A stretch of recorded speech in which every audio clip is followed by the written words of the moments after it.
Эфирде яңалыклар чыгарылышы исәнмесез, студияда Роза Хабибуллина алга таба төп темалар турында. Көз җитү белән шәһәрдәшләр караңгылыкка азарлана, таймерлар ничек көйләнә һәм иң беренче яктырткыч баганалары кайда урнаштырыла, Гүзәл Шихапова ачыклады. Суы жылымса булса да, бәясе югары. 35-нче комплекста яшәүчеләргә кайнар суны 3 тапкыр күбрәк кулланырга туры килә. Тукай әкиятендәге геройларны мыскыл иткәннәр. Рәссам Су анасы һәм Шүрәлене ничек тасвирлаган? 11 октябрьдән шәһәрдәге фонарьлар иртәрәк яначак. Әлегә чалулар караңгыга зарлана. Кемдер утларны соң кабызалар ди, ә берәүләр яктырткычлар бөтенләй юк ди. Теманы Гүзәл Шихапов дәвам итә. Кәрим Тинчурин бульварында 50-дән артык яктырткыч куелды, әмма шәһәрдәшләр караңгы дип зарлана. Алар фонарьларны кабызу режимыннан канәгать түгел. Көзен караңгы тиз төшә, утларны соң кабызалар диялар. 4-нче яртыда караңгы, куркыныч, әнәйти белән бик синең өчен куркалар. Пораньше, чем сейчас. Дети ходят, идут из школы. Здесь вот школа, 12-я школа. И сколько садиков? 2 садика ведь там еще. Вот обязательно надо пораньше. Потом не все идут с провожатыми, идут же ведь одни дети. Родители работают. Инде иртәгедән утларны иртәрәк кабызачаклар, график буенча һәр 5 көн сайын тышкы яктылыкны кабызу һәм сүндерү вакыты үзгәреп тора. На данный момент включается свет в 17:05, а отключается в 5:35 утра. С 11 то есть числа октября, получается, будет смещение у нас графика, в 16:50 будет включаться. Также, соответственно, отключаться будет тоже попозже уже свет. В некоторых комплексах есть еще старые фотореле. Мы стараемся по возможности их уже менять на таймера. Ноябрь башына кадәр горсвет хезмәткәрләре яңа яктырткычлар урнаштыра. Һава торышы бозылгач, яңа елга әзерлек эшләре башланачак. Урыннарга шәһәрдәшләр сорау буенча гына чыгачаклар. Яңа яктылык баганалары урнаштырсыннар өчен дәүләт хезмәтләре порталында яки горсвет оешмасының диспетчер хезмәтенә шалтыратып гариза калдырырга кирәк. Коммуникациялар һәм бюджет мөмкинлек бирсә, белгечләр килеп фонарьлар урнаштырачак. Бүген шәһәрдәшләр Олимпийский спорт сарае янында, Яшьләринчеләр бульварында, Зәб бистәсенең кайбер урамнарында, Гыз бистәсендәге Мәдәният паркы янында һәм Дельфин бассейны тирәсендә ут юк дип зарлана. Гүзәл Шихапова, Илдар Шәйдуллин, яңалыклар. Кранын кайнар су урынына салкынча су ага. 35-нче комплекста яшәүчеләр Чаллы ТВ телекомпаниясының кайнар элемтә телефонына шундый хәбәр калдырган. Бу түләү кагазларында да чагыла. Башка шәһәрдәшләргә караганда 35-нче комплекста яшәүчеләр кайнар суны 3 тапкыр күбрәк куллана. Аны курыкмыйча тотырга була, чөнки ул кайнар түгел. Су җылымса. Шүт кенә 40 градустан арта, күрәсезме? 45-кә җитте. Салкын су кранын бу фатирда кулланмыйлар да диярлек. Әлеге хәл 2 ел дәвам итә. Коммуналчыларга мөрәҗәгать иткәч нәтиҗә булган, әмма озакка сузылмаган. Без күбрәк менә юынуга, шул ук савыт сабаны юуга кайнар су тотабыз. Салкын суны ачмыйбыз да диярлек. Салкын су күбрәк китсә дә, мәсәлән, шул ук теге кирләрне юуга машинага име, шул ук бачукны юдырга, нишләп менә салкын су безнең әзрәк китә.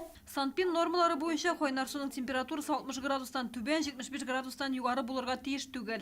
Если в какой-то отдельной квартире есть проблемы с горячей водой, то по этой квартире по стояку смотрим. У кого есть бойлер, у кого есть гигиенический душ, еще что-то подобное.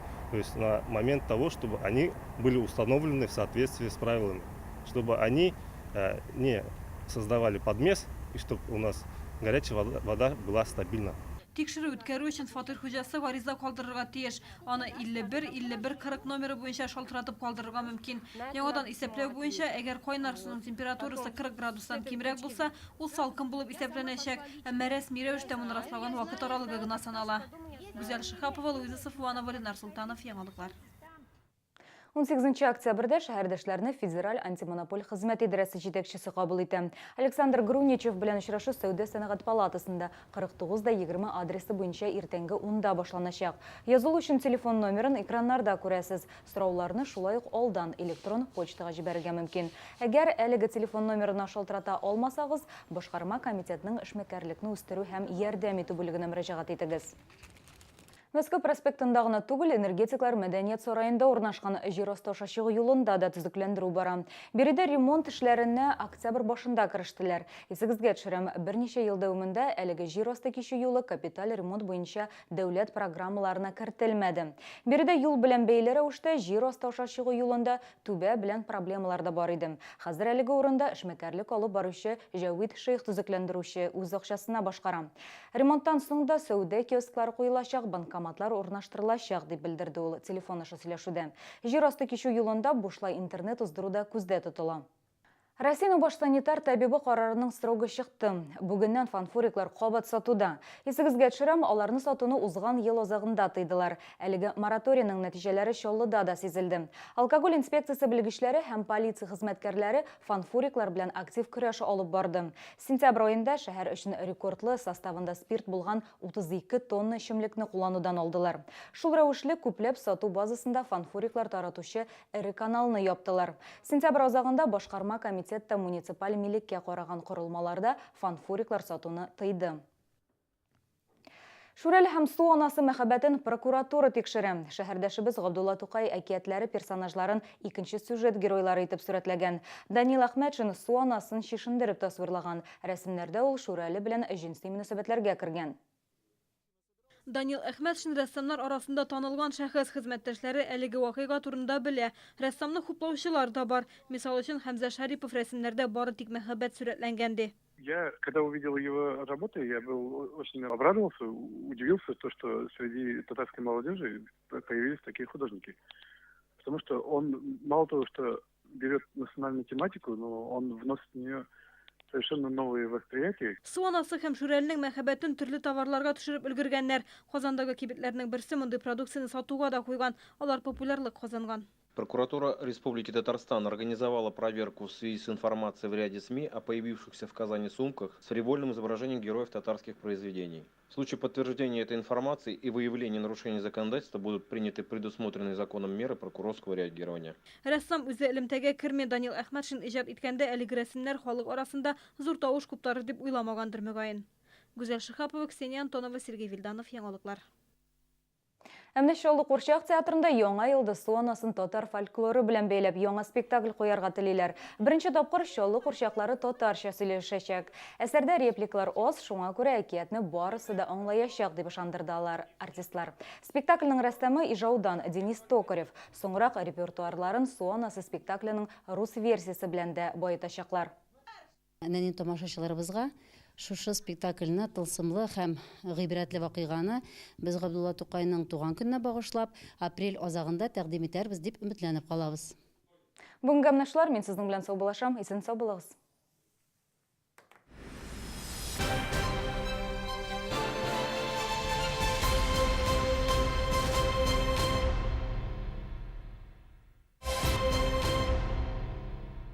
В магазине «Зима» новое поступление дубленок, норковых и мутоновых шуб и скидки от 10 до 50%. «Зима», ТЦ Палитра, 3-й этаж.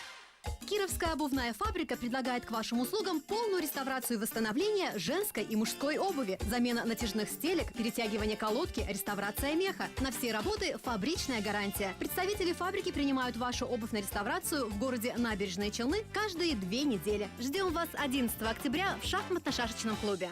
Жесткие, мягкие, астигматические, ночные, возрастные и цветные линзы в салоне Челны Оптика. Новый город 4001, телефон 45 12 46 и Новый город 116, телефон 45 12 45.